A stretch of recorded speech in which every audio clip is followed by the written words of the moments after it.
And we're back with Truth Unrestricted, the podcast that is creating and interpreting the language of the disinformation age. I'm a little rusty. I haven't done an episode in like a month, so I'm just kind of getting back after a small hiatus. But I just want to say first, before we get into the meat of today's episode, that first of all, if anyone has any questions, comments, complaints, concerns about anything they hear on this podcast, you can send that email to truthunrestricted@gmail.com. And minor content warning today, I think, is warranted. We are, for YouTube viewers at least, we are likely to be viewing some images of violent event. That's essentially it. There'll be a minor amount of blood. It won't be images of a person dying. But still, some people aren't comfortable with that, so I'll just throw that out there. It's fairly mild, generally speaking. But in this event that we're going to talk about, someone did die.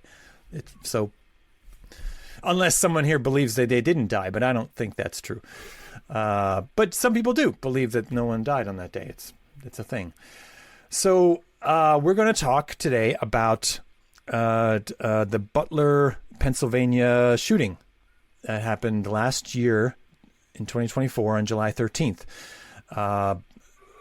So maybe we'll introduce you guys next. What's who are you? Why are you here? What's the deal with you? Man, I just answered the ad in the Hollywood Explorer, so I'm here for whatever. That's good. Well, I am Dr. Scorpion the Bird. Traditionally, I introduce myself by saying that I'm here for the nerd shit, and Korak and I collectively host the Ready to Rumble with Bird and Bard podcast, where we dive into the right-wing sewer that is the Rumble video hosting platform. We explore the worst of the worst in Christian nationalism and right-wing conspiracism, all of that terrible stuff so that you don't have to. Yeah, that's right. I have heard your podcast. It's only going for a little while, but it's been really good so far. So enjoyed that. If you're going to look for somebody, as you mentioned before, who has a conspiracy theory about nobody dying that day, look no further than Ready to Rumble, because those conspiracy theories are flying fast and loose over there. Oh yeah. Yeah, 100%. Yeah. Yeah, I don't think I want to spend too much time on like what other people, because there's several different cohorts of people who have generated sort of various ideas about this event, and what the people on the right and the people who are sort of reality malformed come up with, especially all the people on Rumble, tend to be much different than many of the people that I approach about this, which my original episode about this that I did last year, and I think August, September kind of time frame, was aimed specifically for people on the left who have come to beliefs about this, which I think if I'm not mistaken, that you guys fall into that category as well, right? You're generally speaking leftist politics. Generally, yeah. Right. I'm not trying to pigeonhole you. I'm just no. I'm just, of course, but right. we're all in roughly the same direction, leaning politically, and I know exactly what you're talking about, because I think it's one thing that I've tried hard to do myself. Is, there are so many reasons to hate the right wing. Let's hate them in the right way. Yeah. Let's not hate them for the wrong reason. This is why I personally get frustrated when you see doctored photos, when you see AI videos. Like, there's so much genuine. I'm really going to have to work hard not to swear. You can swear. You can swear on this podcast. Great. Yeah. E-tag. Awesome. It's really, really hard to maintain that being righteously angry, if you like. There's so much fake shit out there. There's so much made up stuff out there. It doesn't need to be there. The genuine stuff is plenty. there is plenty of what they're actually doing, what they're actually saying. And that's part of what we're doing. We're trying to do with our podcast is to bring that stuff to the front. And yeah, crazy conspiracies. We did one in our last episode. We covered the Charlie Kirk shooting, and some of the conspiracies over that they're so much fun. They're genuinely entertaining. Yeah. Except for the fact that people really do hold these beliefs, and those beliefs are poisonous, and they cause genuine damage to society. True. So I heard your episode. I was listening to it at work, and I heard it. And then near the end of the episode, I heard a thing that particularly caught my interest. And that's why we're all here today, as it were. Was it Chad? Did Chad turn you on? Because Chad is amazing. Well, if you like, with your permission, since it's your podcast, I did grab a clip of the part that perked my interest, so maybe we could just play it if you don't mind. Yeah, sure. A clip of our podcast on another show. It looks like we made it. All right, let's hit it. You made it. You're on the stage now. All right. So let me know if I did this wrong and you can't hear it.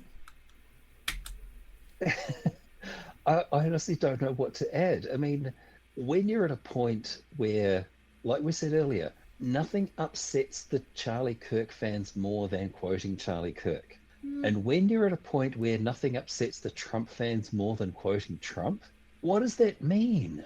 What does that mean for the state of the nation, for the state of the government, for the state of the democracy, for the state of fucking anything? Oh, democracy? Did you say democracy? No. We've blown past this. This is autocracy, oligarchy, straight into authoritarian fascism. Like, it's not on the march; it's on the sprint, which is ironic considering that Trump can't sprint. Anyway. Yeah. Wow. So let me just roll this for just a few more seconds because this guy's great fun. It's like the Trump assassination was a movie for everyone to see. Some people thought it was real. Maybe there were some aspects of it that were real. I'm not going to, decipher everything. Some people want to believe this. I'm not going to decipher it. I'm not going to do any homework.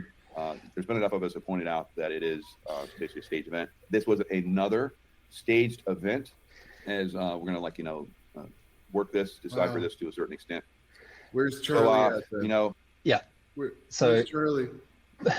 Points to Michael in this. Points to Michael for consistency.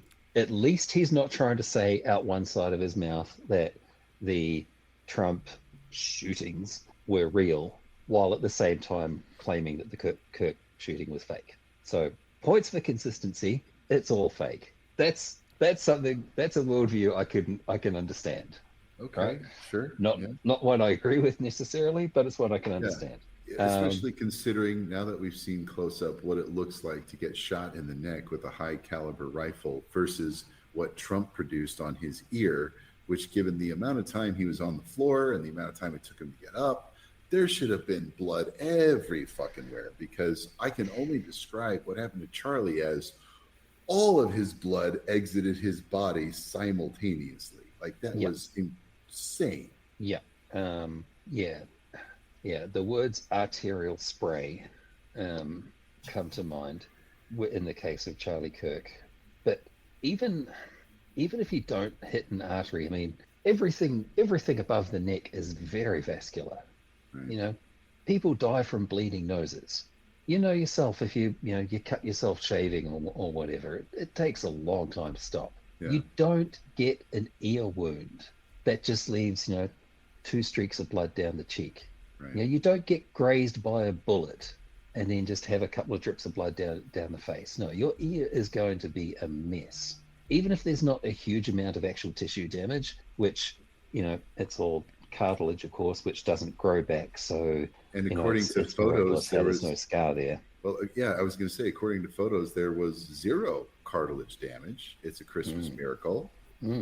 Yeah. So this puts me in a weird position where my conspiracism is kind of less consistent than this full-on conspiracy theorist, because I believe Charlie Kirk was genuinely murdered and he's genuinely dead. That was not a fake. I also have some very, very serious questions about the veracity of the Trump shootings. Yeah. Yeah. I know he's just the tip of the iceberg. I've seen other conspiracy theorists who are looking at people in the crowd who happen to be just doing something when the shot rang out. And they're like, see how he moves like this? Like that's a hidden pistol. And the shot actually came from 10 feet away. It's like he gets deep into that as well, going frame by frame. Yeah. So that's pretty much, I grabbed a little longer clip than I strictly speaking needed, but I like that first bit you had there. So I just left that in, but that was kind of what I heard. And then I immediately just pretty much went straight to Twitter and tagged you guys and see if you would be willing to come on and talk about it. So here we are. So yeah, there's so many facets we could go down. I just want to note before we go down any of them, this is not the only guy saying this on Rumble. For every person on Rumble saying shit like this, there are thousands more saying a whole lot worse. This is just a sampling of the craziness. So yeah, welcome to the tip of the iceberg. Yeah, but I was hoping to focus a little more on where your guys' beliefs were on this, like as far as that goes, because that was kind of the part. Like I wasn't the least bit concerned. I'm not the least bit surprised that on Rumble they're saying crazy things about whether something's fake or whatever. But then I got a little more like interested when I heard that you guys were right. That you guys were not convinced of the veracity of what was happening there. So that was kind of why I reached out. Well, let me jump in. Sure. First thing, points for knowledge fight next up in your queue, like that. That's good stuff. Yeah. Next thing, here's the problem. We are dealing with the lyingest, least honest administration, campaign, and then another administration that history has ever seen. Oh yeah, 100%. Okay. Yeah. So we absolutely cannot trust anything since we have the phrase alternative facts in our vocabulary now. Mm-hmm. That's not good. No, it's terrible. So we can't trust anything at all that comes from the Trump side. And I hate saying that because, again, that feeds into the type of conspiracism that we ourselves study, critique, and are opposed to. Yeah. At the same time, we know that the Trump campaign and the Trump administration have been looking for their own Reichstag fire.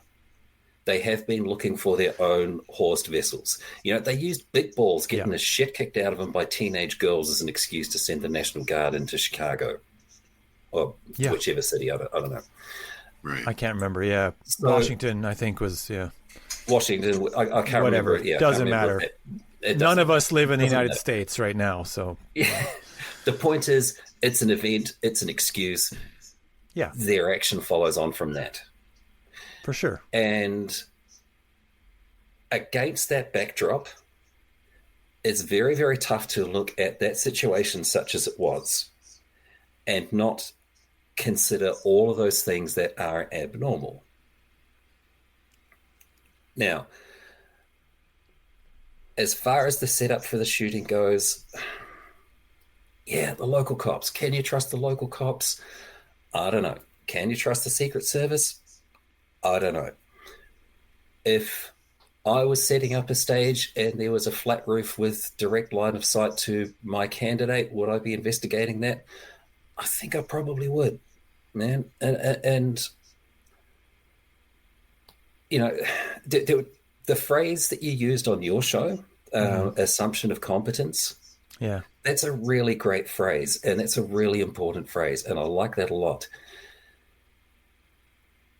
And I think that, if we're assuming competence on the part of local cops, who probably aren't, I think that's, that I think says more about the fashion that we've had for the last 40 or 50 years of Reaganomics to contract out government services to external providers rather than doing stuff yourself. That's Right. kind of one of those evils of capitalism that I could rant about for hours if you want, but we'll just put that one to the side. We'll stay focused on the matter at hand. Yeah.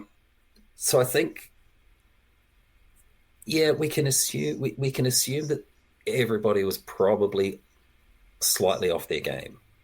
Mm-hmm. Or rather, if we work on the assumption that everybody was slightly off their game, okay, that might excuse that.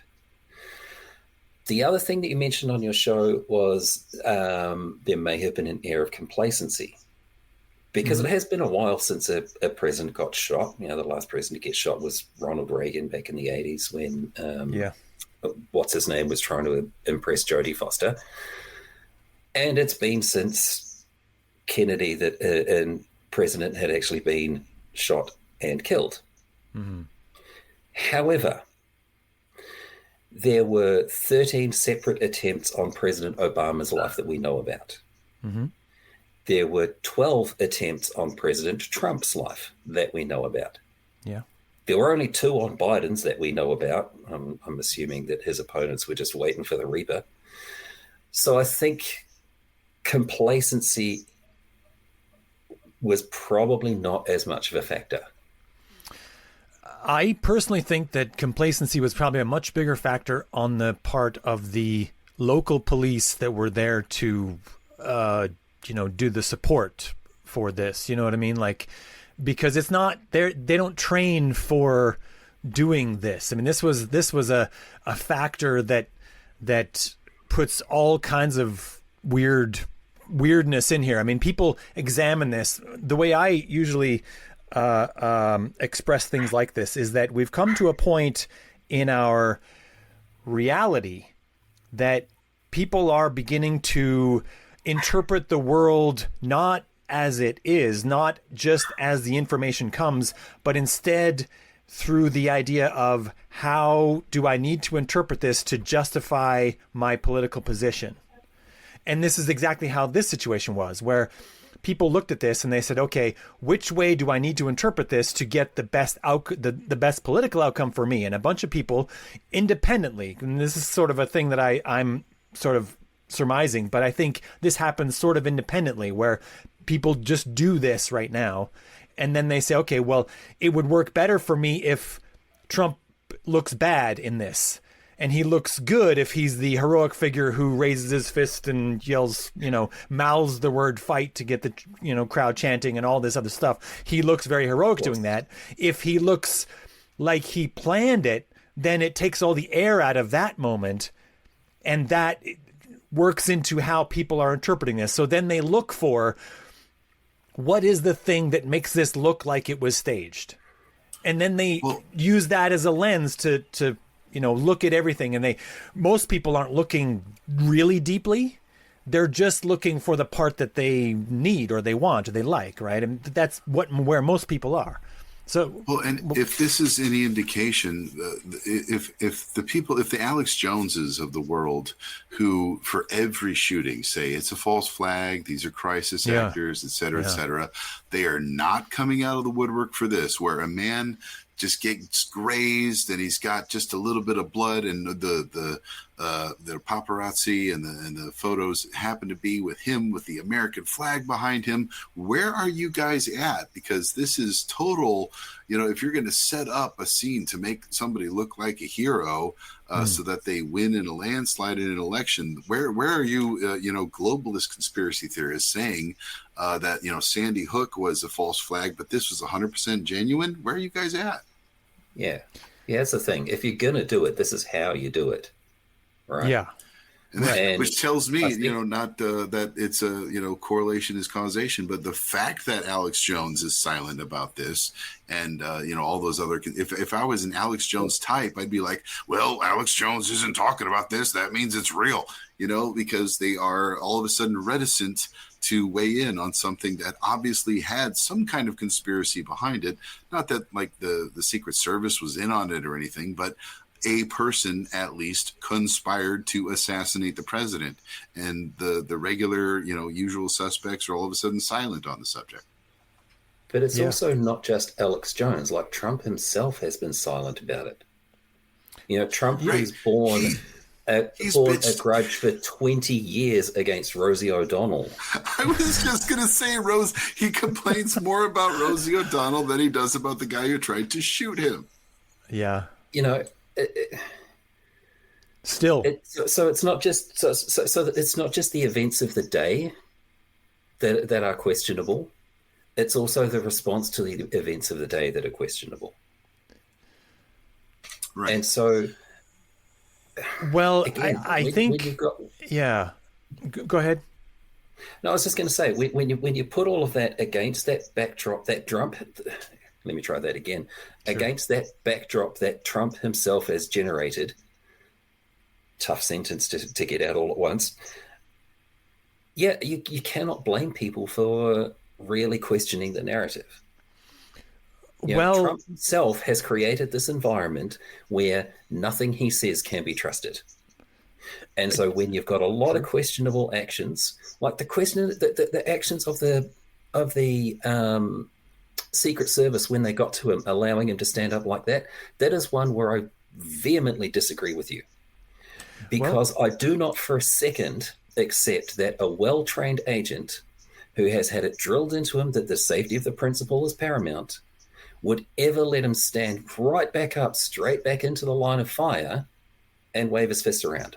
I simply disagree with you. I do not accept that any trained agent would allow that to happen.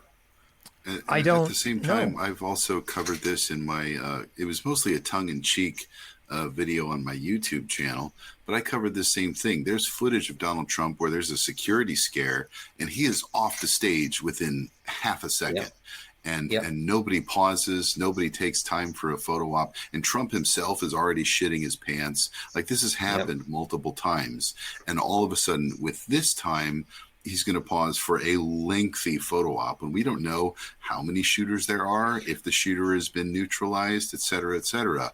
So and that from part reverse absolutely angle, does. From the reverse angle, we see this. We literally see a photographer getting a signal. From the reverse angle video, we literally see one of Trump's handlers pat the photographer on the shoulder and point him in the right direction. Right. They lined. There was a bed of photographers lined up for that angle. Like, there were at least 4 or 5 of them. Well, that's the same angle you would have for the speech, though, right? No, like that's what that's Doc's the front of the talking about stage. with the reverse angle. So no, the angle for the speech would be this one. For the photographers lined up there, right? Yeah. Right. That's the angle they would have for a speech. And again, you've got one of his handlers, and trust me, I know how conspiratorial this sounds. Yeah. But after the shooting happens, once he's on his feet, you have one of Trump's staffers, one of his handlers, grab a photographer, shake his shoulder, and point him in the direction when he's up there doing the thingy. And Korak is 100% right.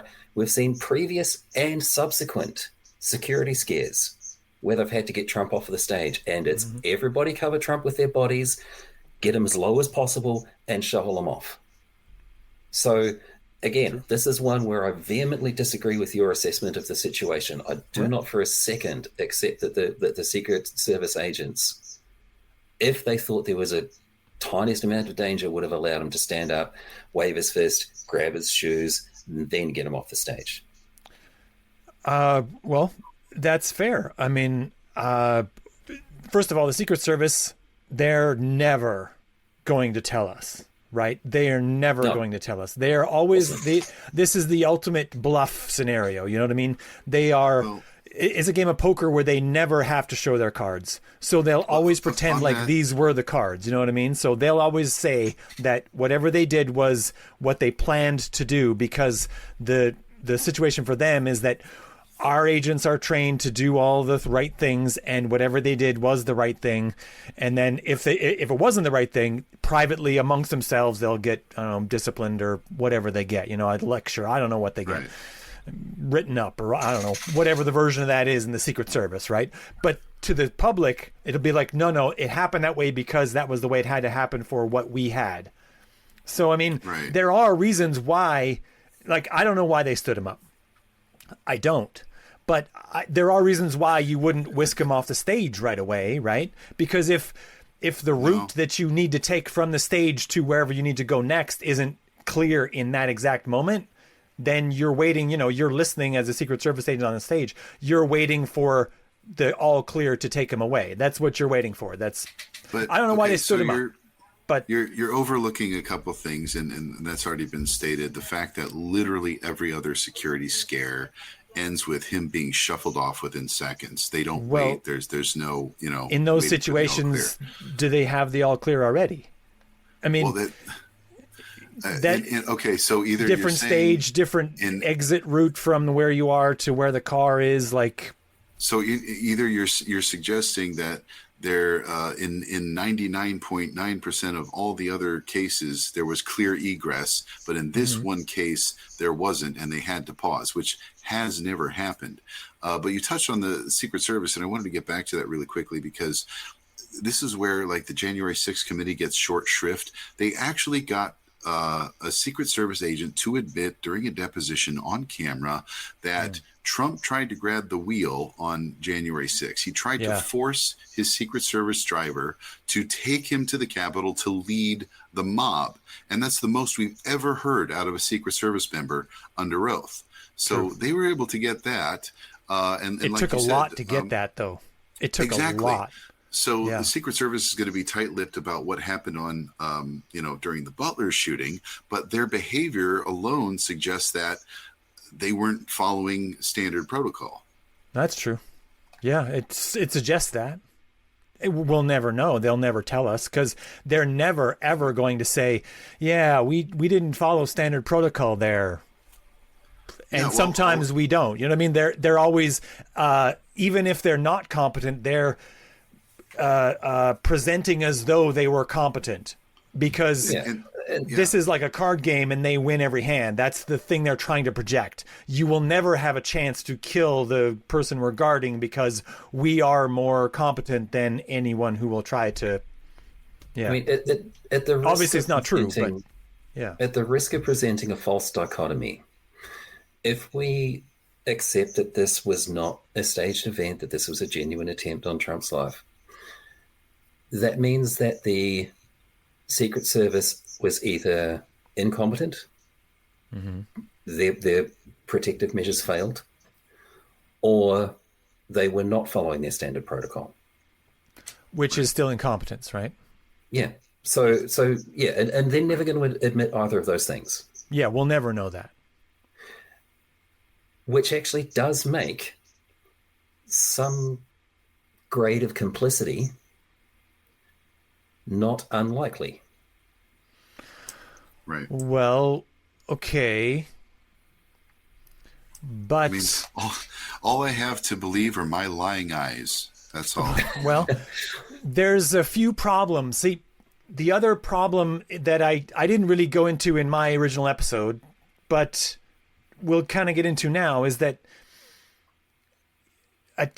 starting with this idea that there's a problem with this and that it might be a conspiracy because, I think that the Secret Service were doing something they shouldn't have been doing when this happened. They acted in a way that I don't think they should have acted, or whatever someone tells themselves when they look at this. And that's fair. You can always ask that question, but once you stack that into the scenario and start trying to put together, with all the other things we know, that's when I think it really starts to become not obvious. So, for example, if we think maybe that, this is staged, let's just kind of game it out. If we think it's staged, if we think that because of the way the Secret Service were acting, they were allowing him to stand up, they gave him 10 to 15 seconds or whatever it is, and he had his moment in front of the cameras. He had handlers who were moving camera people into position, which, by the way, aside, those people are also politicians. They are looking for opportunities just the same way Trump is. So the fact that a handler is looking for a moment to make Trump look more heroic to me isn't surprising either. But let's just say that this is part of the idea that someone has in their head when they look at this and they think, because of those things, I think that this thing is just fake as fuck or whatever. Okay. But then we look at the other things we can see. You said your lying eyes. And we think, okay, well, if that's the case, then what other things are really real, and how does this thing fit together in a grand scheme of the story of that day? Because then we think, okay, was his ear really injured by a bullet? Okay, so yeah, was a bullet really shot at him, right? Was a bullet really shot from a gun on the roof? Was that really, Thomas Matthew Church? Was that, look, which other things are fitting here, right? I want to, all right, so the two things there, one, I want to just hand over to Doc because he can explain it better than I am about the wounded ear, which miraculously healed, because you can see Trump's ear. The maxi pad was not a requisite because there was no injury in the first place. But to feed the conspiracy, grist for the meal, if you're trying to make a fall guy to blame this thing on, do you get an ex-sniper from the Navy SEALs and then they have to be the fall guy and sacrifice their life? Or do you have an impressionable youth who failed the Can't Shoot Straight club at high school but was still a Trump supporter, and allow him to take a shot knowing that it wouldn't be successful? Again, I'm not saying they were in on it or they conspired with the kid, but if you're looking for a conspiracy, Trump doesn't complain about this kid. The kid, his identity, it didn't really reach a lot of mainstream media outlets. It wasn't widely reported, his background and how he was a MAGA supporter in high school and how he failed out of gun club. So if you're looking for a patsy, this is where Alex Jones says, well, we got our patsy right there. He wasn't MK Ultra. He was a shithead who died easily. Okay.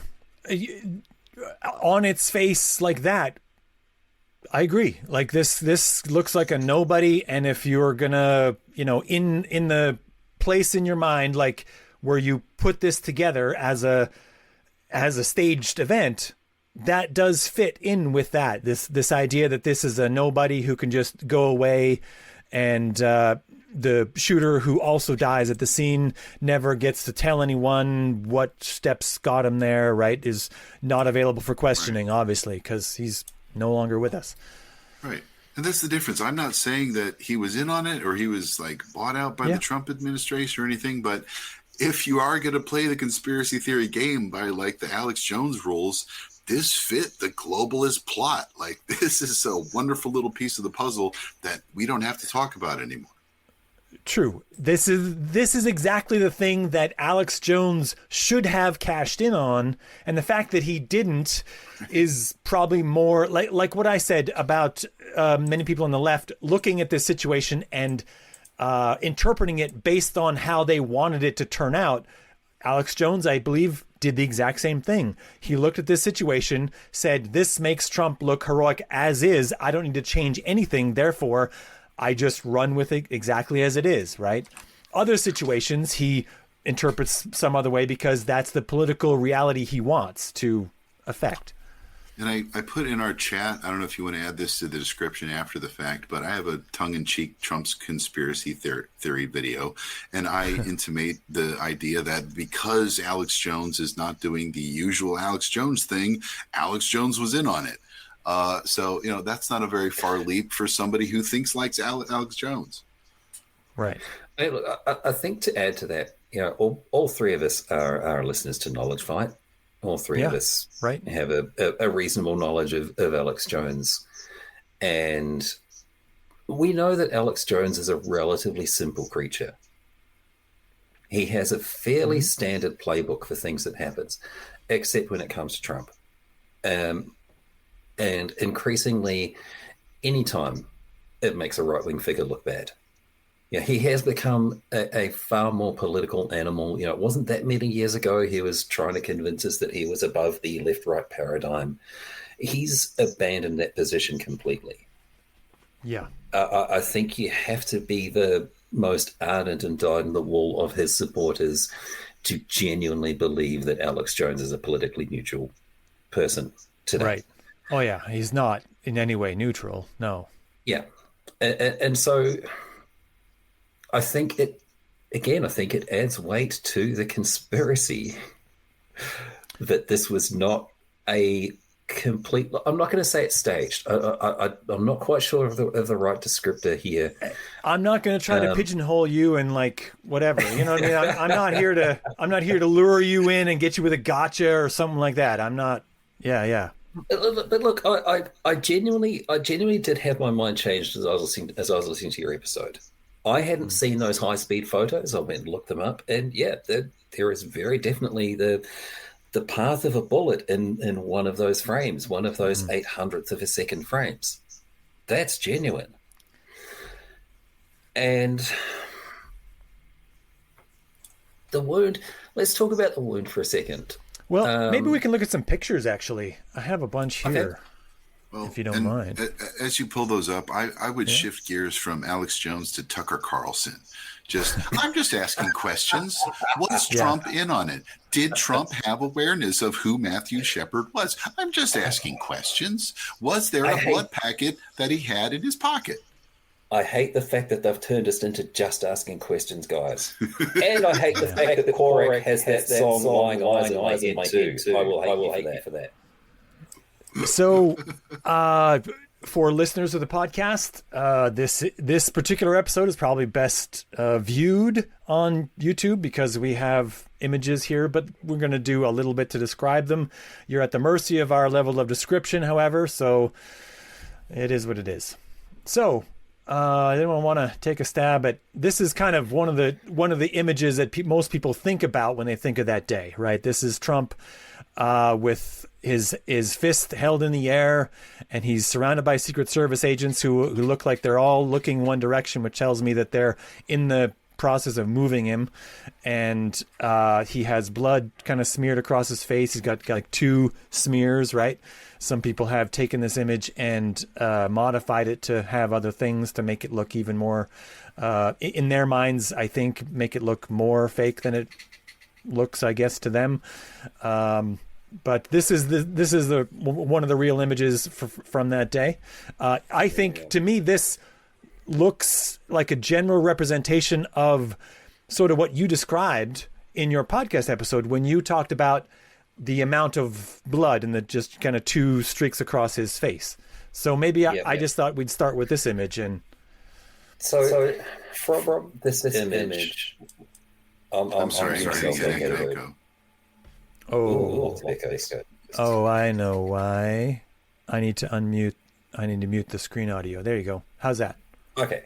Yeah. As the echo started, I still don't know what Doc Scorpion said. He said, I hate something about Korak, and then there was an echo. I couldn't. No. I hate so many things about Korak.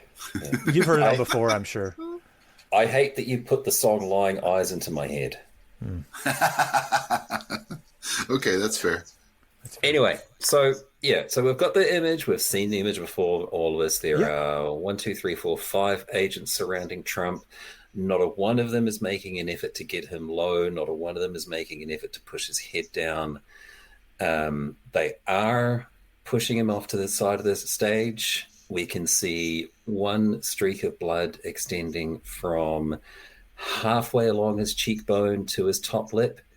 And we can see 1 streak of blood going from, I'm going to say, mid-jowl to his bottom lip.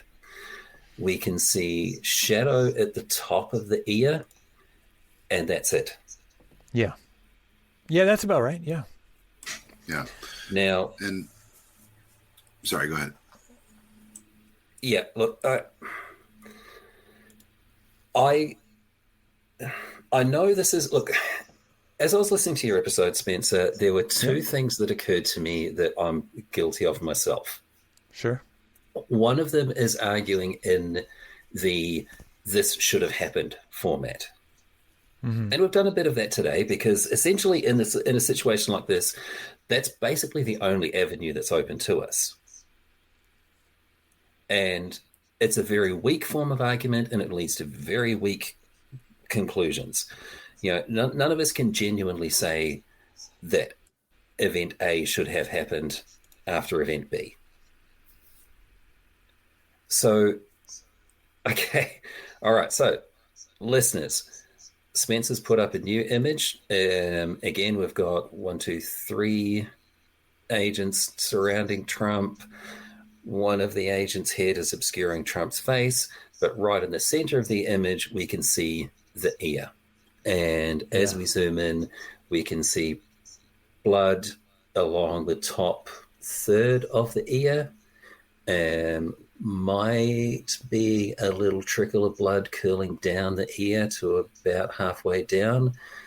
And we can see a dark patch that is probably the wound that in comparison to all of the fingers and various other body parts that we can see can't be any more than half an inch to an inch big. Would you agree with that? Yeah, that's about right. And we're also, just to note, this is after he's been wounded either by a bullet or, let's say, shrapnel. Something tore the top of his ear off, and he's been on the ground for several seconds, and now he's been up, on his feet saying, let me get my shoes for several seconds, in which point this should be a geyser. Yeah. So I'm going to... Okay. Well, hold on a second, because I'm going to repeat what I said on our episode. Yeah, sure. Head wounds bleed. Yeah. The head is incredibly vascular. And the smallest of ear wounds produces a lot of blood. Yeah. Now, I know there are people on YouTube who have done videos who have tried to recreate the shot, who have tried to get as close as possible to the ear without actually destroying the ear. All of them have failed because as soon as you get a bullet that close to the ear, for all intents and purposes, explodes. The other thing that you would definitely have, and we can see it in the photo. I don't know if you've got at hand the photo that shows the path of the bullet. I do have it. That we captured it. Okay. We're going to look at it in a little bit. Yeah. Yeah. So the other thing that the bullet has is a pressure wave. Yeah.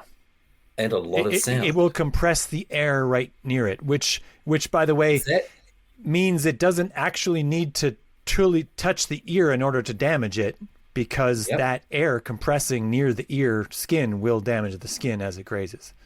But what that level of air pressure also does is completely fuck with your balance centers. So I don't know if you've been involved in any kind of martial arts or similar endeavors yourself, Spencer.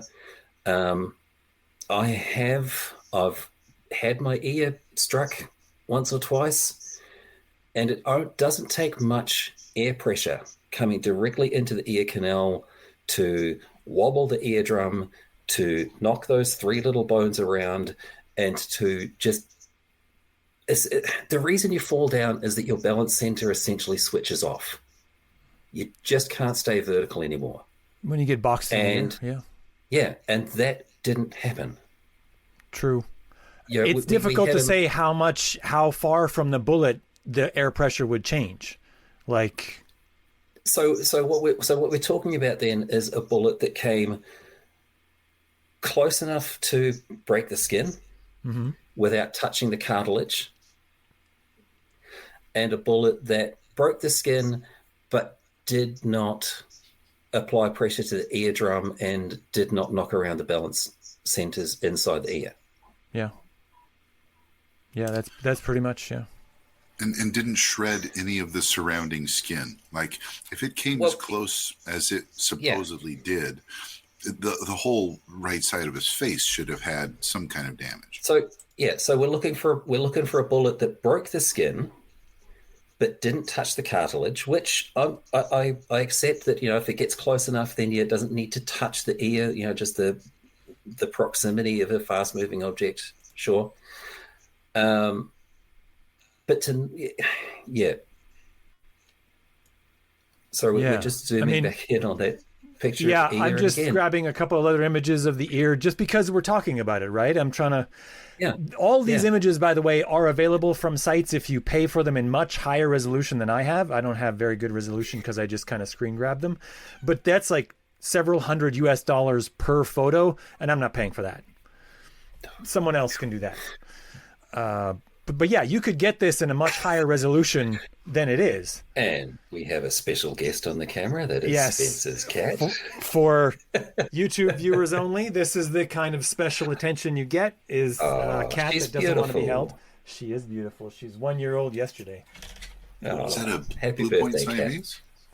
That is she is a Siamese crossed with a ragdoll. Oh. Yeah, she's great. Yeah, but anyway, back to the regularly scheduled. Yeah. Let's talk about the ear wound itself. Specifically, Sure, let's talk about the dressing of the ear wound. What we saw at the RNC. Yes. Oh, the maxi pad? Yeah, and I've got to say, and I don't know how else to put it, that's not how you dress an ear wound. No. It might be how you cover up the dressing of an ear wound if you don't want anyone to see the dressing, but that is not how you dress an ear wound.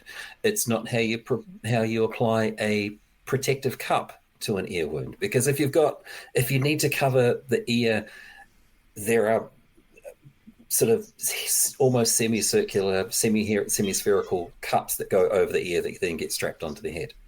Mm-hmm. If the ear needs to be protected that way. But yeah, an ear wound like that, you see it. I see it on rugby players. You guys have a completely different type of football that you watch with helmets and other stuff. But if you watch a game of rugby, you can see players at the start of the game, the way that they've got their ears taped up. That's how you dress an ear. That's how you protect an ear. You don't just, like Korak said, slap a maxi pad and some tape on the side of your head and call it done. So that also makes me question how genuine this wound actually is. And again, cartilage doesn't grow back. And we know that he has not had reconstructive procedures done on that ear because he is probably the most filmed and photographed man on the planet right now. Right now, probably. And if he had gone into surgery to get his ear reconstructed, we would know about it. Oh, yeah. And besides which, we also know it hasn't been done because we've seen his ear since then, and there is nothing there. There's no scar, there's no discoloration, there's no difference between... We're going to get to that. I have an image for that. All right. Okay. Yeah. Okay. Cool. We're going to get to that. I'm going to stop you right there. We'll get to it soon. So, these are the images of the ear on the day of. Oftentimes when I hear some people talk about this, they do the thing that we talked about first when you guys were talking about what the Secret Service were doing and all of these reasons that you pointed out earlier. This is especially true of things like the JFK assassination and 9/11 and things like this, where people point out what they think should have happened, and because those things didn't happen, they say that, well, maybe this is not on the up and up, not the way that, not fully honest, right? The cattail. And again, and like I said, it is a weak form of argument, and it leads to weak conclusions. But it's the only conclusion, it's the only form of argument, and the only conclusions we've got. Yeah. And B, every time you see something that is not consistent with what should have happened, it further feeds into that conspiracism. It further feeds into that. It's what true. Aren't they telling us, and what don't we know sort of mindset?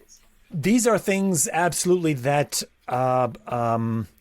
encourage people cognitively to come to conspiracist sort of leanings on this particular issue, right? I mean, that, like what you're saying is real. Like some people approach this in a way where they try to say that, all those people who come up with conspiracy theories, they're all stupid or whatever.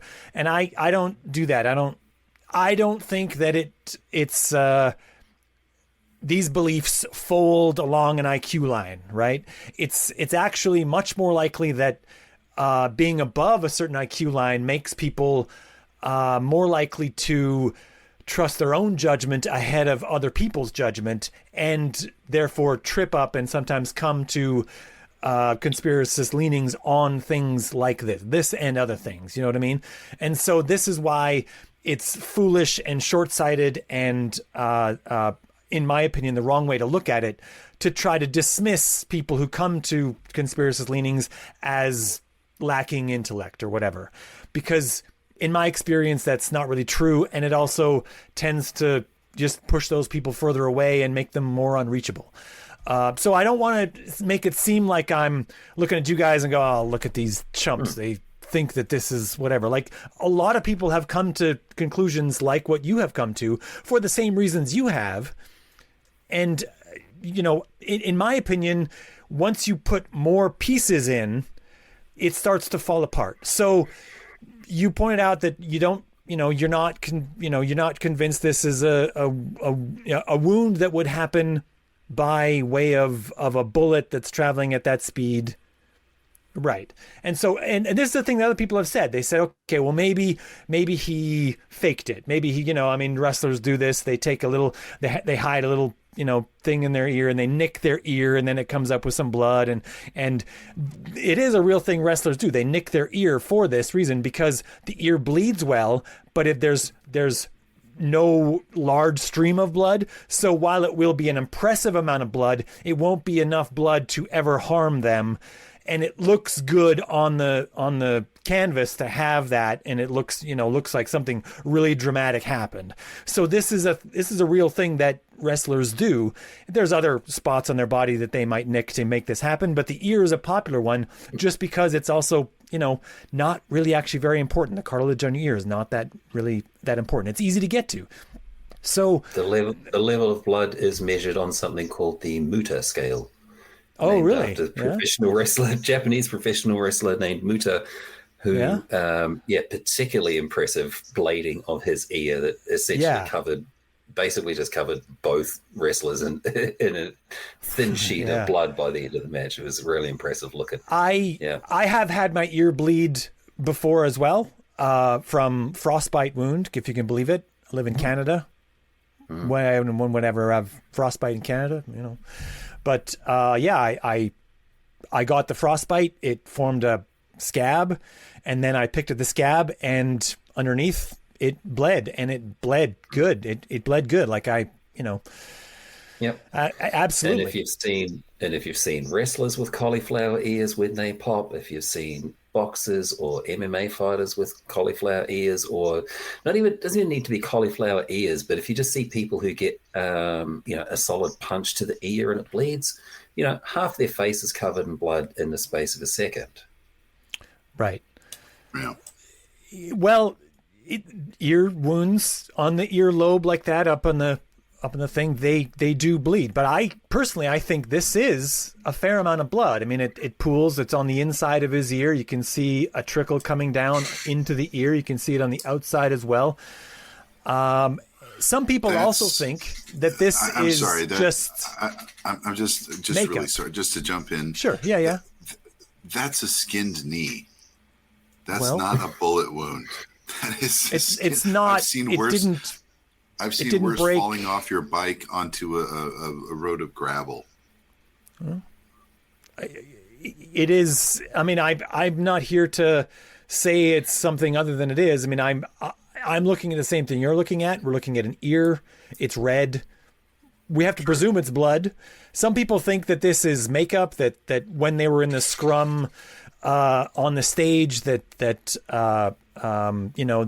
the female Secret Service agents applied the makeup. Of course, the female Secret Service did, because males don't apply makeup. This is a conspiracy belief I've heard formed here. No kidding. This is a thing people say out loud. A little bit of misogyny in there as well. Oh yeah, of course. Yeah, of course. Yeah. But the way I put it in my little tongue-in-cheek conspiracy video, you can see Trump grab his ear and then kind of wipe his face before he goes down. And so I think, if we're going to embrace the conspiracy theory level of this, I think Trump put that on his ear. I have no reason to believe otherwise. And see, okay, right here, he's in a prone position. And so there should be now a pool of blood covering his wrist, hand, and the floor to his right side. Well, I don't know how much blood there was on the stage. Like 0. The answer is 0. I see nothing. Well, none of us have seen the stage, right? Unless you have a photo of the stage itself. But well, I mean, just looking at the streaks and how they end, there is no, that dripped off of his face and onto the floor. There was a streak and it ends on his face. Well, true. I mean, this is, it's hard to say exactly how many seconds. We're talking probably like 10 seconds, 10 to 12, maybe even as many as 15 seconds after is kind of when this picture would have been taken. It's still a fair amount of blood in 10 to 15 seconds, right? I think to me, it's enough. It's difficult to say how deeply, deep into the skin this went. It's, to me, this picture tells me a couple things. First of all, it tells me that it would have been incredibly difficult for anyone to be applying makeup to him while other people are also just taking pictures of him like this. Well, you know what I mean? Okay, so that's why I think Trump applied it himself, because look at this and then compare it to the previous picture where he's standing there. The streaks are the same. They haven't increased. They haven't been gushing blood. Like what happened on his face stayed that way. And then when he came back up, it was the same streaks. These streaks have not changed from this picture to the previous picture.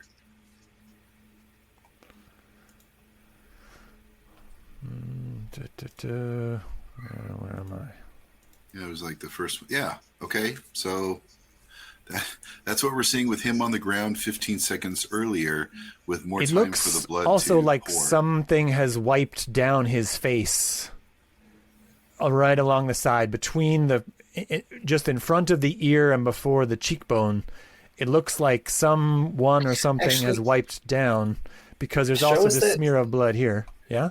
Yeah, I was going to say, I think there's a third streak. So we're currently looking at the photo that we saw before of him standing, not getting his head pushed down. If we can have another look at that one where he's on the ground, because I think... Sure. Yeah. Yeah, okay, so there is a third streak in that photo that's not present when he's standing. Yeah, so we can see in this photo, there's a thicker streak in between the two that we can see while he's standing. So at the very least... I think I can agree with your statement that at the very least his face got wiped down while he was there. To at least some extent. So something happened to his face while he was down there. There was someone's shirt, a shoulder of a Secret Service agent that his face wiped against.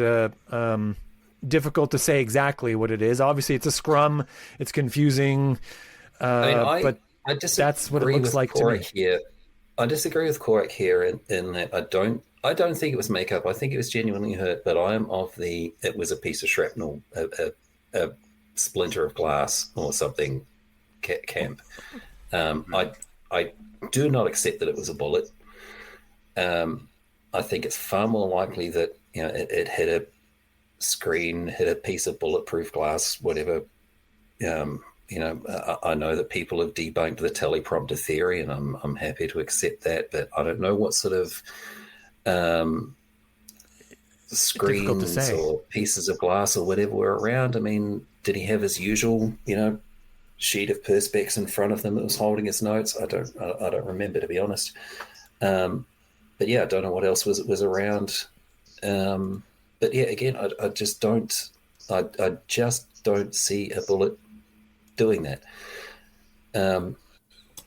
So here's a picture of this was the picture taken by Doug Mills, working for the New York Times. I don't know if he still does. I think he's also done contract work for a lot of other places. This is a I mean, to plan to take this picture would be fairly insane. It's very difficult to take a picture of a moving bullet like this without, very, very high precision timing.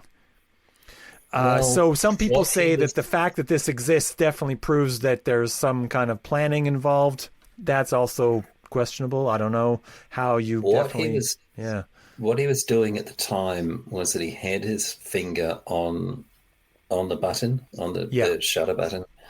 He was just taking as many pictures as possible. It was just tick, tick, tick, tick, tick, tick, tick, every 1/800th of a second. So the two images prior and subsequent to this exact one do not show the bullet. That's how fast it was going. Oh yeah. Was that there is no streak in the image before this, because there is a video with Doug Mills where he goes through the images and how he managed to capture them. There was no streak in the prior image. There's no streak in the subsequent image. It's just this one. That's how fast the bullet was traveling. Which again, that level of kinetic energy in a bullet is not going to leave a tiny half-inch. If it loses any kinetic energy as it goes. I mean, in order to impart kinetic energy from itself into another object, it has to impart it. It has to, lose some of its kinetic energy and impart it upon what it's passing through or into or whatever. I mean, that's physics. I don't know. I know that there will be a very small layer of air that surrounds a bullet as it goes through the air. And that alone can graze you. The bullet can actually, by 1,000th of an inch, not touch you and damage you, because the air that compresses very close to the bullet can be the thing that's hard enough to damage you. I mean, that's also possible. Again, we're trying to. Sorry, go ahead. We're trying to thread that needle of it got this close to do this kind of damage, but not close enough to do that kind of damage. And if it was close enough to do this kind of damage, there should have been more damage. Well, and Spencer, you mentioned in your episode this series of low odds events. That they have to be that you used in your in order to stack them all up and say that events. All of them together would be beyond the ability to have happen, would assume first that they're all dependent on each other, that they're not just independent events. Yeah. So this bullet getting close enough to the ear to not actually touch it, but to have that extremely thin layer of air with enough energy to break the skin, but not damage the cartilage, not actually hit, just go past without pushing enough air pressure onto the eardrum to cause hearing damage or to cause loss of balance. That's the lowest odds event possible in terms of what actually happened on the day. I mean, I assume that you believe that this is, first of all, a real bullet and that there is a person shooting it. Then the bullet being fired in this direction had to go somewhere. I mean, it has a path. You know what I mean? If you're going to fire you ever play darts? Used to, not anymore. Throw darts at a dartboard? Okay. And then there's little metal pieces that divide all the areas. If you took the metal off and it's just a line, the odds of you hitting any one spot, including the line, are all very low. But you're going to hit somewhere if you fire the dart and hit the board at all. But every individual spot you hit has a very, very low chance. So if you're looking at it and you say, well, there's a very, very low chance of here, also a very, very low chance of here, and also a very, very low chance of here, it looks like you'll never hit the dartboard, except that you nearly always do. So the bullet's going to have some path as it goes there because he fired it at this person. Sure. But that just means that, again, that collectively, the odds of the bullet being literally anywhere else are higher than the bullet being where if you hit the bullseye, if you want to talk about you want to talk about the darts analogy, like sure, if we're talking about the odds of the board as a whole, then you add up all of the tiny probabilities of each particular spot, and you've got a reasonable chance of hitting the board. Yeah. If you take the probability of hitting that specific spot on the board, then that's much, much smaller than hitting the whole rest of the board. And this is exactly what I'm saying about this photo, that the odds of that bullet taking up that tiny little piece of space on its trajectory as it moves across the screen from where we can see it, as it moves across, we can see how much space there is around that bullet. This is what I mean by it being a low odds event. Well, here's what I'll say is that what this sort of logic says to me is that to plan to do this, like to actually fire a bullet from a gun as far away as Thomas Matthew Church was toward a target and do exactly this sequence of things would be remarkable if you had planned it. If you said on the dartboard, this exact little dot here is the dot I'm going to hit with the dart, it would be remarkable to hit that exact very tiny point. But but that's not how we play darts. You know what I mean? Like even the bullseye is larger than a tiny point. So this is the kind of thing that could happen by chance, but is very unlikely to happen by design. I agree. If that makes sense. I agree with that. I agree with that. I'm just pointing out that, it does seem like all the little things. And what you were saying. He turned his head just before this, in your right? episode. Yeah. Oh, yeah, but we've seen that before on Day of the Jackal. Yeah. You remember that the original Day of the Jackal?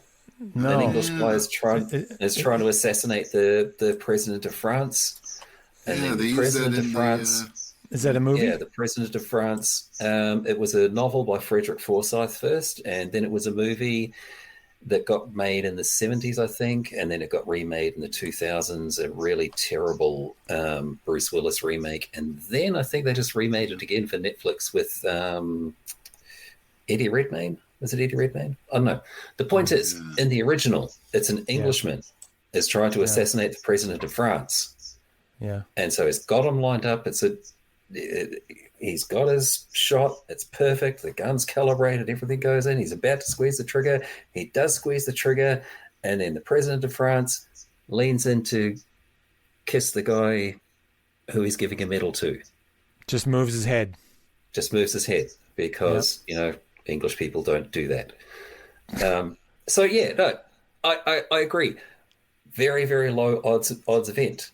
If you were planning it, it would seem insane that you would plan exactly these things and have this go off by design. I mean, that's... Yeah. Well, yeah. At the same time, you've got to consider the people who were struck that day. Someone was injured and a person was killed. This wasn't...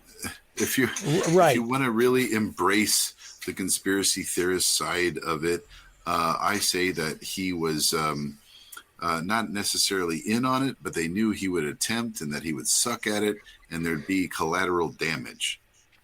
This is sort of the passive allowance thing, right? This follows ideas that have happened about 9/11 where people say, okay, well, they probably knew that these terrorists were going to do this thing, but they also knew that if they did something like this, that we could use it, the government could use it as a excuse to do the things they wanted to do. Yeah. So they just sort of let it occur. Yeah, stochastic terrorism. That's, and just to digress a little bit further, a lot of people may not know this, but the director of the FAA on 9/11, that was his first day on the job. Yeah, literally. So if I'm Alex Jones, I'm going, okay, they started a new guy. That was his first day, and he's supposed to deal with 9/11. This was a plant. Yeah, I mean, if it doesn't, not clash with that idea. True. Again, here's the three of us. None of us are conspiracy theorists. We're talking like conspiracy theorists. And the one conspiracy I point that out because is not fucking interested. I like to point out the ways that these things relate, because I like to say that it's not that much of a surprise that people come to this conclusion about this one or this idea about this one, because it's very similar to other ideas that people have come up with about other events. And that's the reason I bring it up this way. And that's the world we live in, where if Sandy Hook was a conspiracy theory and a false flag and they were crisis actors, surely we can allow for this kind of speculation given an attempted, quote, assassination attempt on the president's life. The problem with imagining that, someone knew that there was going to be a guy climbing up on a roof and he's going to take a shot and we're going to let him because we know he sucks, is that you somehow have to either get Trump to be okay with it because he's in the line of fire, or you have to not tell him, get up there and risk yourself to, how does that fit together? Yeah, here's sure. me laying all of my cards down. Yeah. I think it was that passive acceptance, or the passive allowance. I think the Secret Service was complicit. I think it was planned by people but not necessarily Stephen Miller. And I don't think Trump was aware. I think that it's far too obvious of a shooting spot for even the local, what's the guy off that show? What's that bumbling? I don't know. I shouldn't try and make American cultural references from many decades ago. Andy Griffith. What was the guy? Yeah, anyway, doesn't matter. Yeah, Andy Griffith. Yeah. So the actor and the name of the show. Yeah, but he had a deputy who was the... Yeah. Oh, Barney Fife. Don Barney, Knotts. right, yeah. So fine. So a bunch of Pennsylvanian Butler Barney Fifes didn't check a flat roof that looks straight at him. I see where you're going with this, and that actually makes a lot of sense. Put Barney in charge. We know probably what's going to happen, but I didn't even think to check the roofs, Andy. Or maybe a Secret Service agent said, no, don't worry about that roof. We've got it. I don't think that it was a genuine attempt that represented any real danger to Trump. Yeah. Which is part of the reason why I don't believe it's a bullet wound. I think it just hit something in a little bit of... Because from this photo, from where this shot came from, because if you look at the map of the roof in relation to the stage, the roof is off to my left, so that would be Trump's right. Yeah. From where he's standing on the stage, which means that this bullet has already gone past his ear in this photo. Yeah, that's right. So, yeah, I believe that bullet hit something behind him, a bit of glass, bit of stone, bit of metal, a little chip of something clips his ear. Maybe. On the rebound. It could be. Right? And we don't know. No, we don't know, and we'll never know. And we'll never know if a Secret This is the very agent... next frame, though, right? This. It doesn't say, this doesn't, disprove you or whatever, but his hand immediately goes to his ear as the bullet passes. So whatever it was, I think it was the product of the path of that bullet, whether it was the bullet grazing him or it was something else that was struck and that chip came off. And, this, the sequence of pictures that Doug Mails took doesn't show absolutely everything that happened in between the individual pictures he had, obviously, because he doesn't have a full path of the bullet as it passes or anything like that. Something could have happened in between these two. It takes a little bit of time for Trump to move his hand from The first image is his hand is kind of at his side, crooked at a 45 or so, and then the next image is him with his hand at his ear, and the image directly after that is his hand getting pulled away from his ear, and there's a little spot of blood already on his finger as he pulls his hand away from his ear. Presumably he's putting it there and then looking at it for exactly this reason, to figure out what's going on. This is sort of I think this might even be the second bullet. I haven't tried to like parse out the sounds of the shots versus when he flinches, but this is one of the first 3 bullets, definitely. I mean, we know for sure that Thomas Matthew Church fired 3 bullets relatively quickly, and then after those ones hadn't hit, he fired 5 more very, very quickly, and at the end of that 5th was when he got shot himself. So that is a thing that we know from the video footage of the day and that sort of thing. But this was one of the 3 was this one here where Trump flinches, and half a second after this is when the Secret Service has him and they push him to the ground. So I'll just say, all right. Yeah? So 8 shots in rapid succession, 2 casualties, and 1 near miss. Okay. No, one casualty and 2 injured, and also another thing that was hit behind all of them. Okay. An object. It was there was several hydraulic lifts that were used to lift like banners and whatnot, and one of those, the hydraulic hose was hit in it. Yeah.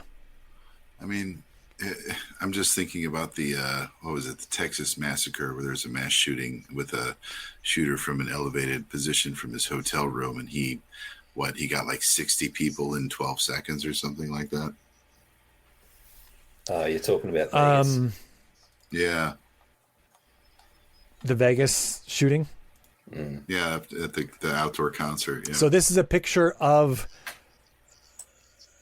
this is a picture of the path of the bullet as calculated from the position of Thomas Matthew Church toward all the objects that we know that were struck. So very, very quickly, there's a yellow arrow that's showing this. It shows the stage where Trump was. It shows the red dot is where Corey Comparator was. That's the gentleman who died. I believe he died more or less instantly. I think he was struck in the head. This bleacher over here, these 2 dots over here were the 2 people who were injured. And then in the background over here, this hydraulic thing here was the object that was struck. One of the hydraulic hoses was struck. It fell. It compressed. It fell down on the ground. And the hydraulic oil shot out of there all over the ground. And in videos of this is shown and seen. Sorry, where's the red dot where Corey Comparator was? It's right here. Oh, it's right underneath. there. Yeah. So all the known things to have been hit by bullets were all in a line, more or less lining up directly with the position of Thomas Matthew Church. If someone were to try to put him there and then, I don't know what are we, what some people might say, have a different shooter from a different position, hit all these things, they would have to be hitting all these same things that they know are in a line, are going to end up being in a line from him. That is much more difficult, right? It's not impossible, I guess, but that would take a lot more planning, I think. And of course, would have to assume that they were definitely going to hit those specific targets so that you could make it look like it was directly in line with him, when actually it would just be easier just to put a person in that position and have them shoot these 4 things or whatever, shoot in this direction, and maybe just these 4 things get hit or whatever gets hit. Also to note on this picture is the positions, where I got this from, they had marked on here the positions of where the 2 Secret Service snipers were. This one on what's actually the north, but it's in the lower, it's on the far left of our screen, but it's the north side. There's these 2 buildings. There was a north building and a south building. This one on the north was the one that was meant to be looking towards the direction of Thomas Matthew Church. What's not shown on this screen, but is shown from other images, is there's a tree that's obscuring the one spot that you would be able to see him. So difficult to say, you know, we don't know what it was in the full set of things that Thomas Matthew Church did to calculate this. We know that he used devices to plan with. We know that he used a drone in the hours before to presumably to scout out buildings and rooftops and this sort of thing. We know that he used a rangefinder in 10 to 15, 20 minutes before the actual shots were fired. He was seen with a rangefinder, and this tree that's not shown in this picture but is shown in other images obscures this Secret Service group from viewing him and shooting him. It was actually the one on the other building, the south building. They had to wheel around and spot him and shoot him, which is why he got more shots off than people think he should have got off, because the snipers that should have been on him could not see him. And these guys had to move and re-aim and fire to stop him. I know I say this with the benefit of 2020 hindsight, but yeah, if I was responsible for the security detail here, you know where I'd be putting a sniper to cover this event? Where Where the shooter where was? The shooter was. Well, where he's got direct line of sight to the principal. True. In hindsight, yeah, absolutely. This edge over here, I sadly don't have a picture of that, but yeah. Well, it would have coincided if you look at the green dots where they already were stationed. If you put a green dot at the bottom of the screen where the shooter was, that's a perfect triangulation. So you've got all corners covered. 100%. As it is, where those green dots are, they're essentially redundant. Yeah. Which again, let's talk about complacency and let's talk about the presumption of competence.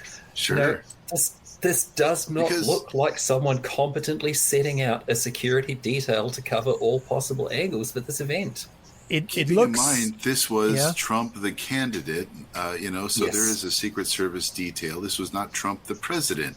And this is also Trump that has stiffed several cities. Every time he has an event, he doesn't pay them for security. He still owes, fucking Milwaukee $500,000? That's a thing that we mentioned the first episode I did about this last year, was that this is at an outdoor event, not an indoor event, because Trump, when he previously campaigned, Trump was going to stiff him. Yeah. He could not get a lot of indoor events because most of them just wouldn't accept the booking. They knew that they would get stiffed, so they just wouldn't accept it. We can afford Butler, a fucking hayfield.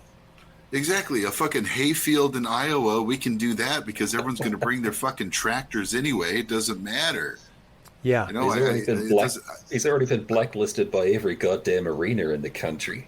Right. Well, he's in debt in a lot of different cities because of the shit that they had to put up with. That's all true. That's absolutely that's a big factor in this, is that, some people question why there was an outdoor thing at all. Well, there is a reason why. It's not just random happenstance. There are things that are random happenstance, but not that one in particular.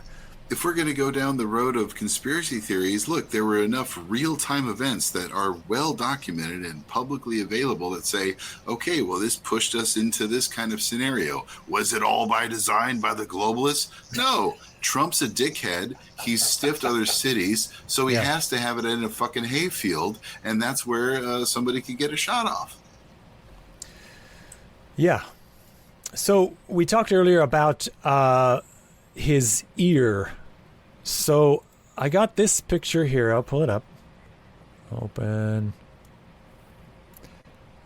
This is an image of Trump before July 13th. This was taken before July 13th. This is his ear. And this is actually a pretty good image. I can zoom in pretty good on his ear. That's really... If you actually zoom in on his eye, I don't know if you can tell me if that's his eye or a pig's eye, because I've seen a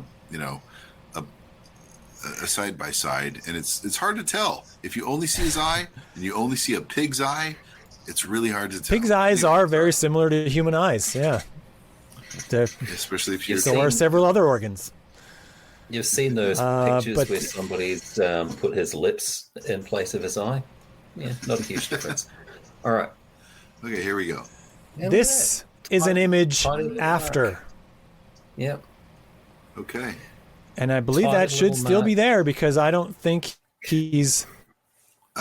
Too close. this is another So yeah, image if you're of gonna it. tell me that, if you're going to tell me that's the result of a bullet, then surely I you'll be circled able it to and show zoomed me. in.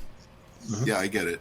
Surely there's another similar wound, given how many soldiers we have abroad and how many people have fought in gunfights. That surely there is a similar bullet wound that looks like that.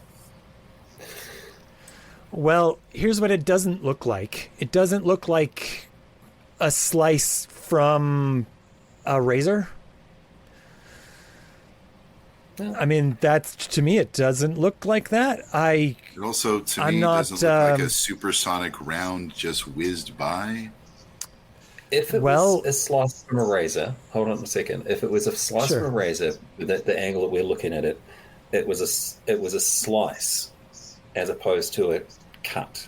Well, yeah, it would have been at, I can't hold it up with the ear, but it would have been across, that would have taken some planning to do that slice like that. A small chunk of skin taken off with a razor, or a superficial graze from a piece of flying glass. Well, I don't know with clarity, right?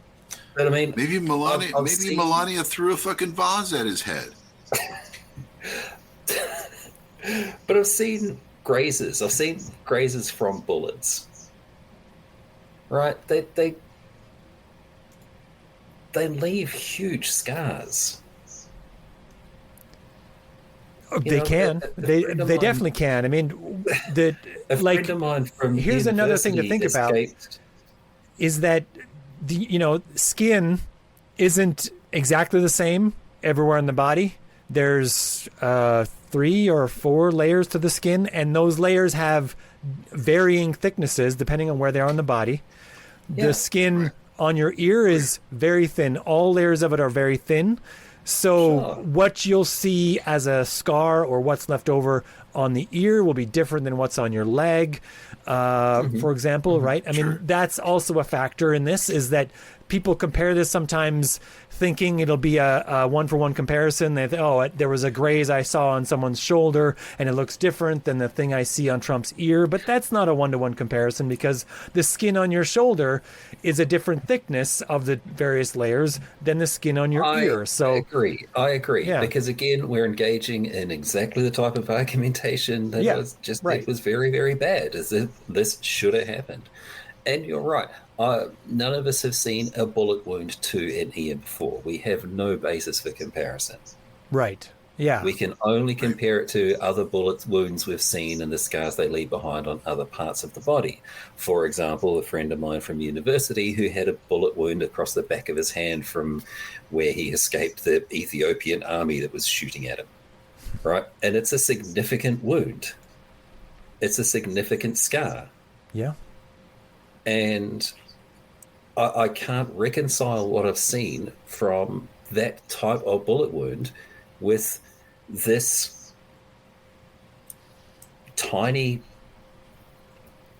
again, consistent with a razor slice. I've got to say, well, the cartilage beneath does not look damaged. It looks thing intact. here, like whatever, I say this thing as though the people who are just listening to this can know what it is, but there's a sort of a line here, but this line here is not very prominent. This here, across here, like this direction here, to me, this looks like a thing that's moving in one direction. It's, this way, and it left some kind of damage. I mean, that's what it looks like to me. The only thing that looks consistent with healing flesh to me is the small part from where your cursor arrow is right now, and to the left of that. Right there, right exactly. Here. That's the only bit that looks consistent to me with wound healing. That's so.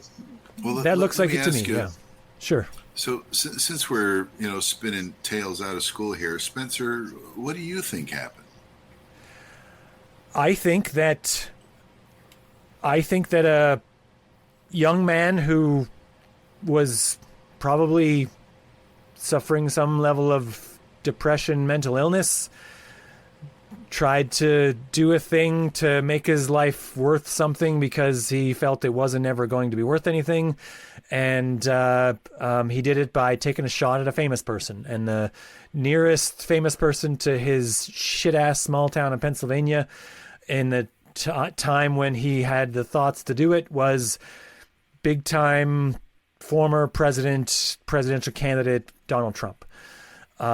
His search history showed almost nothing about this, but did show some things about it, which is interesting.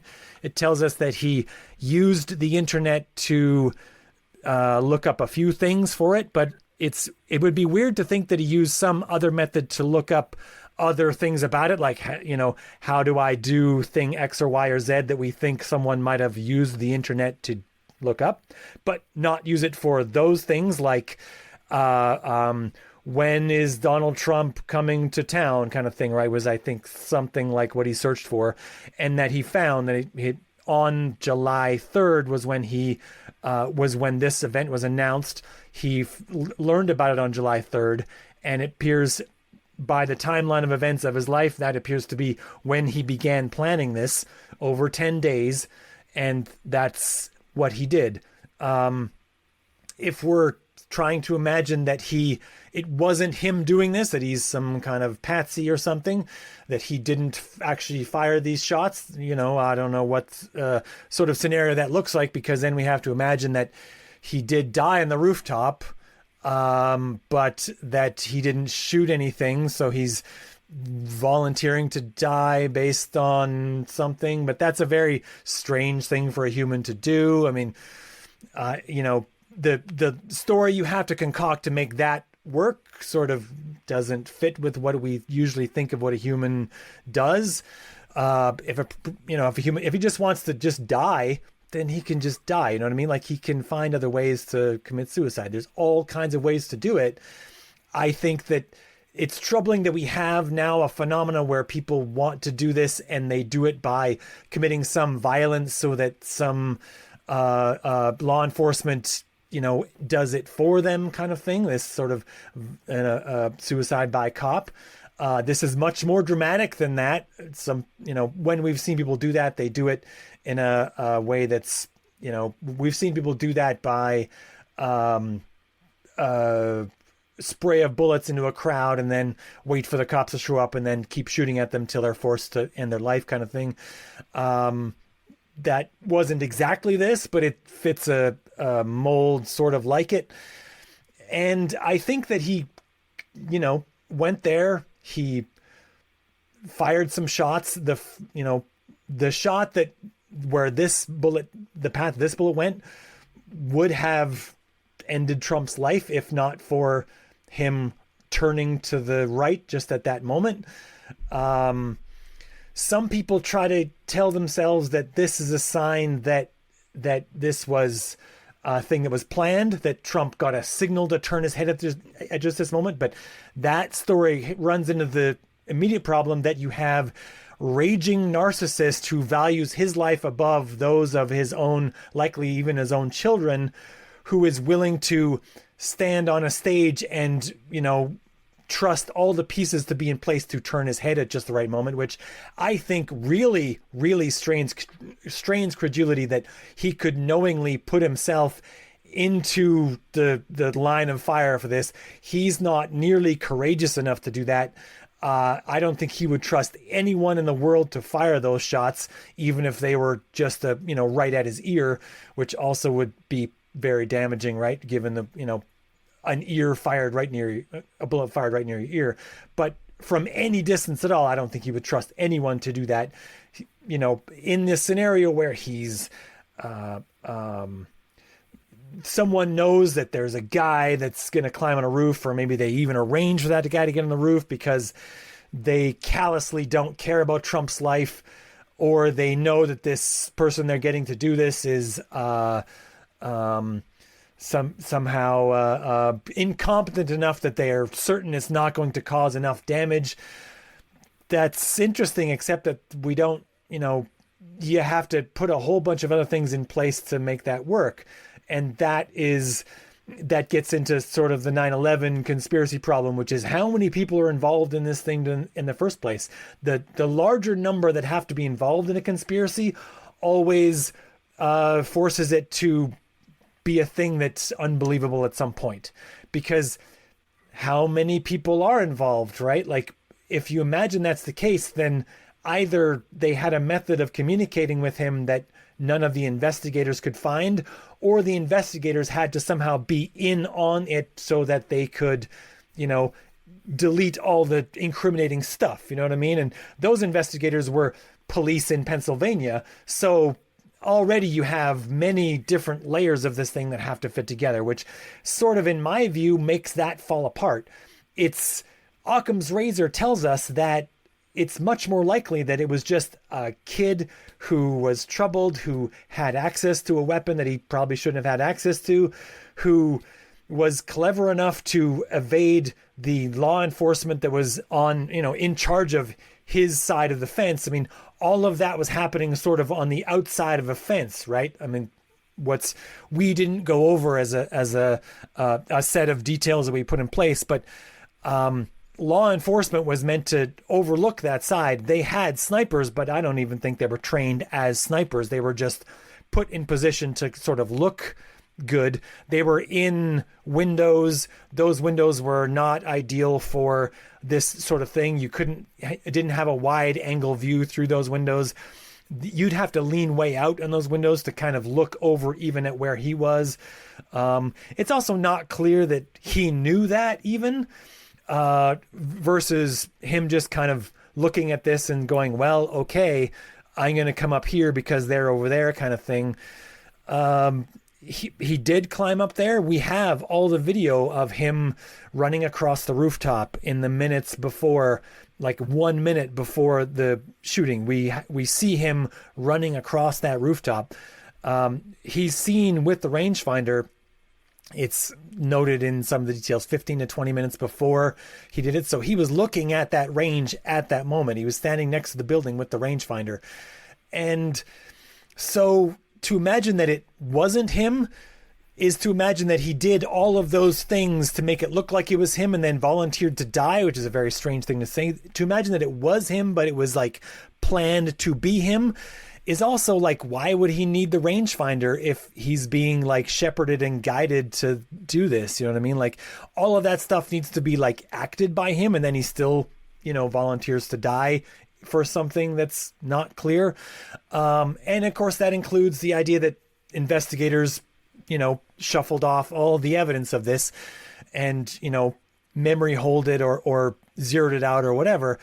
That strange credulity to me, all of that, it just makes much more sense that this kid was troubled, was clever enough to evade the, Keystone cops that were, probably not taking it seriously until the few minutes before it actually happened.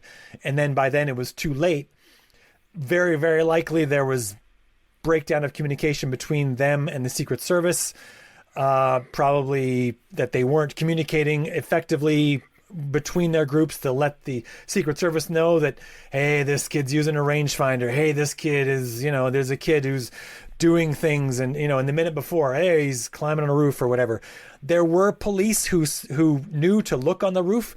There were two officers. One boosted the other up to the rooftop to look at that exact spot. So they must have known something, but they apparently didn't communicate that effectively to the Secret Service, because there was a police officer who looked over the edge from the bottom up across that rooftop, and he notes in his report that Thomas Matthew Church pointed the AR-15 at him, at which point he just dropped. He just let go of the rooftop and broke his ankle, which must have also probably delayed, and caused confusion for how they tell everyone what's going on, because they're also dealing with this injured officer.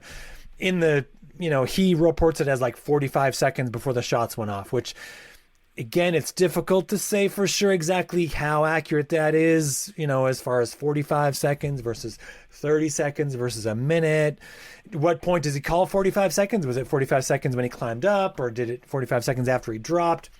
Difficult to say, but we have a lot of video from a lot of different people about this, and the collection of all those videos together, there's no one story that makes sense, that both doesn't require a very large number of people involved in a conspiracy and or Trump's willingness to volunteer to get in front of a series of bullets. That's not, the one that makes much more sense, that fits everything that we know, is just a kid that was troubled and should have got help and just decided to do this the wrong way and nearly killed Trump.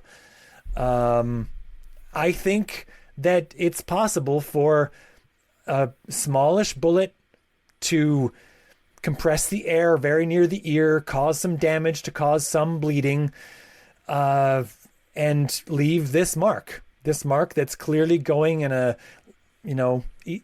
lateral direction across his ear. That's all possible. It's maybe strains credulity that it would happen in exactly this way, but that just means that it's unlikely that anyone planned for exactly this sequence of events. This is the kind of thing, again, that would happen by chance, but not on purpose. Let me just you said a lot, and so I'm not trying to minimize sorry, what you just said. But no, go back to the ear if you would, because sure. I just wanted to touch on this, and then I'll have to wrap it up. Yeah. But the ear, something you said about that. There we go. Okay. So if you could bring your mouse to the darkest part, to the left a little bit. Yeah, there. Right there. Okay. Yeah. That is the shadow of his ear with his hair. That's not part of his ear, so that's not a wound, right? Yeah.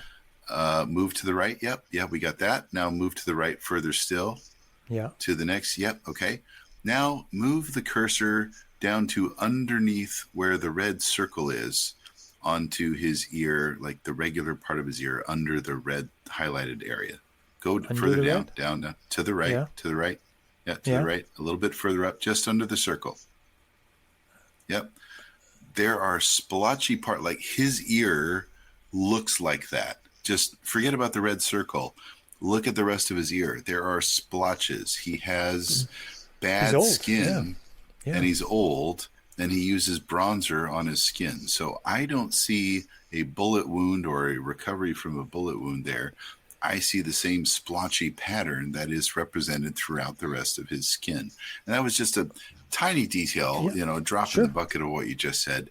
But I'm just throwing that out there because we can get more pictures of his ear because his ear is photographed daily, right?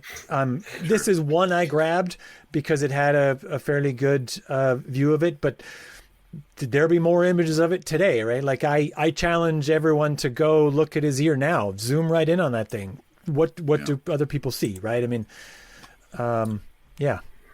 Right. So I'm just going to go ahead. Sorry, Corey. I'm just going to add to just a couple of things from what you said. One is it's impossible to know what the mind of a person who's going through a suicidal crisis. Well, yeah. So it's impossible to make any determination in terms of what a reasonable person would do, because a person in that frame of mind is definitionally not reasonable. Yeah. The second thing is, the more you were describing the situation, the more it becomes likely that it was deliberate or weaponized incompetence than actual incompetence. Because all of the things that you were listing just sort of reinforced this idea that what happened in terms of the performance of the Secret Service and the local cops and all was a series of events that couldn't happen under normal circumstances. The more you were talking about the way things were set up in terms of him being spotted before the 20 minutes before the event with a rangefinder. I mean, shit, I'm not a cop, but if it's my detail to protect a guy who's going to be standing on a stage, and I see somebody 20 minutes ahead of time with a rangefinder and a drone, my response is going to be, hey, man, what the fuck are you doing? Put these here shiny bracelets on and come with me. It's also a factor. Sorry. The more you're listening, the more it sounds like an event that was allowed to happen than an event that occurred through the just direct incompetence of the police.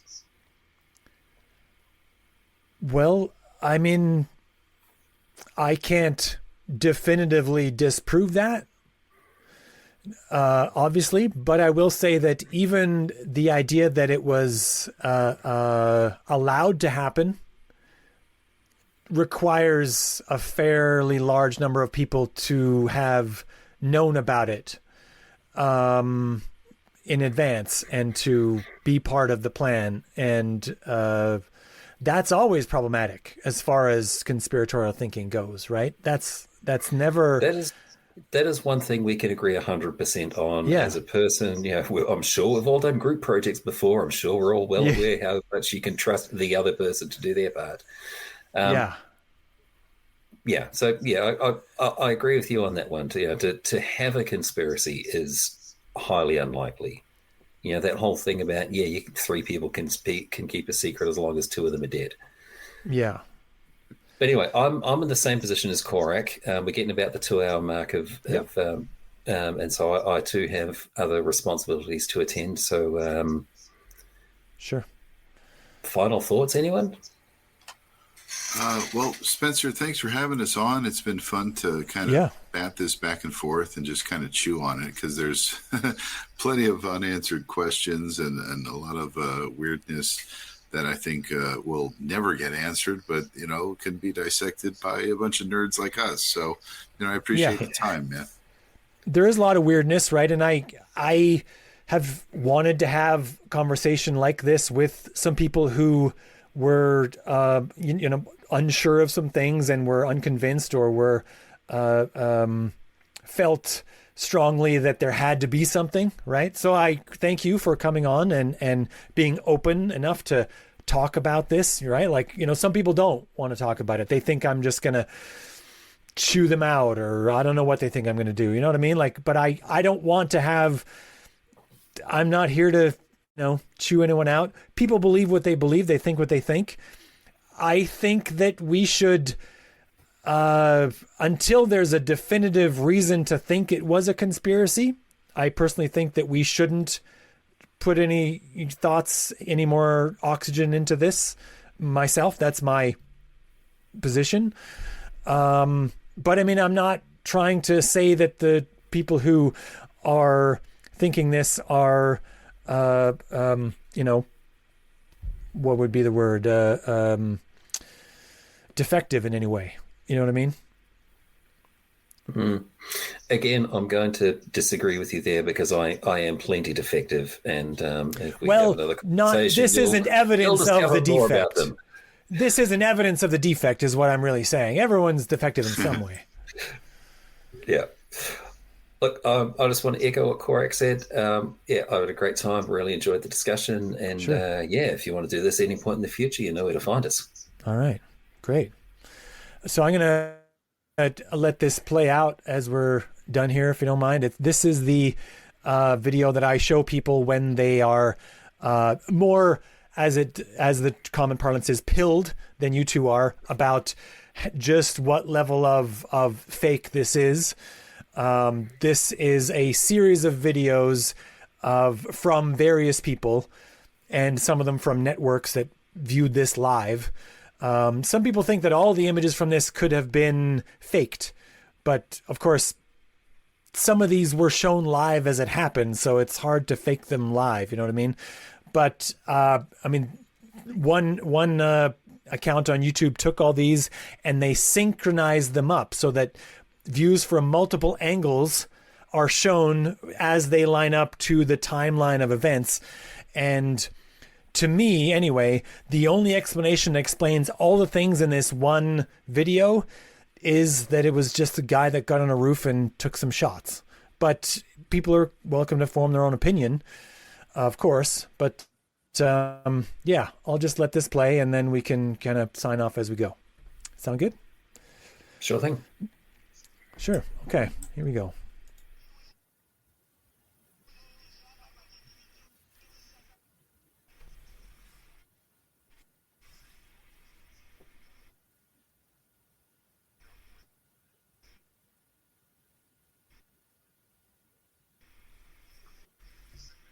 It isn't going to handle all that at once.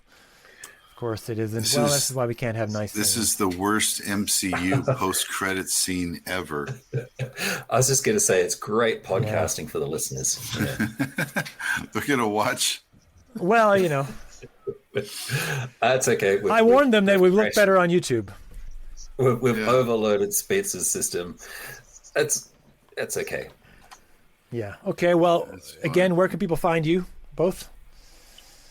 In case they want to find you and congratulate you on the good job you did just supporting, or they want to tell you all about how wrong you got it or whatever. Or just find your podcast.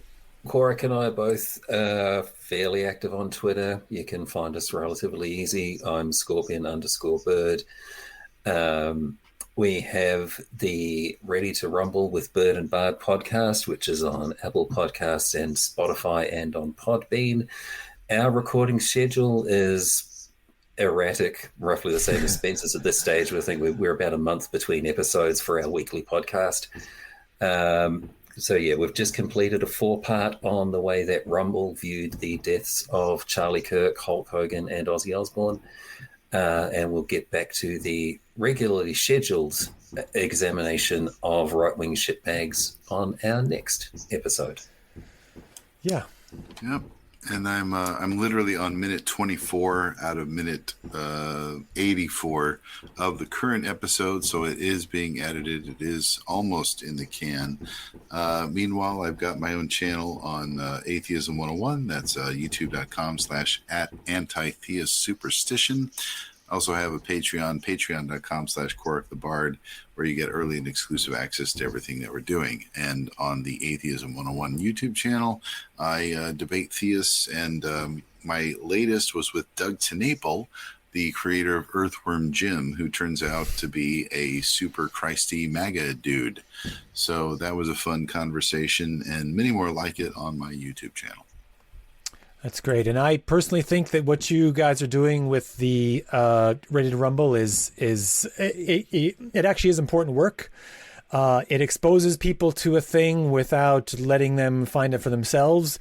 It lets them see what's out there without them having to potentially get radicalized. It is essentially, in a lot of ways, very closely related to what they do on Knowledge Fight. So I support what you do. So glad.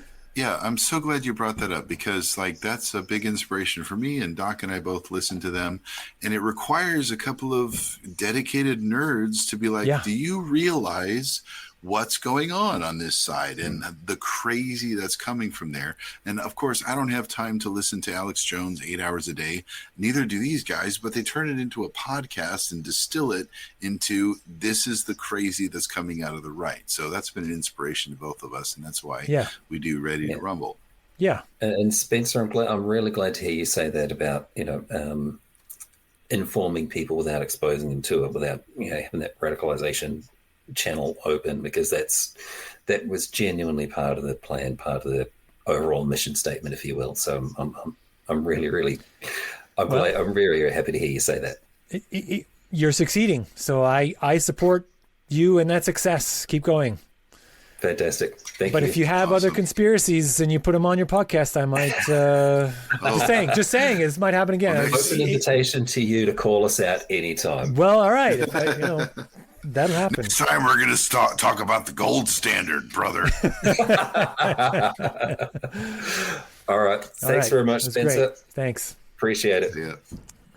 Until next time.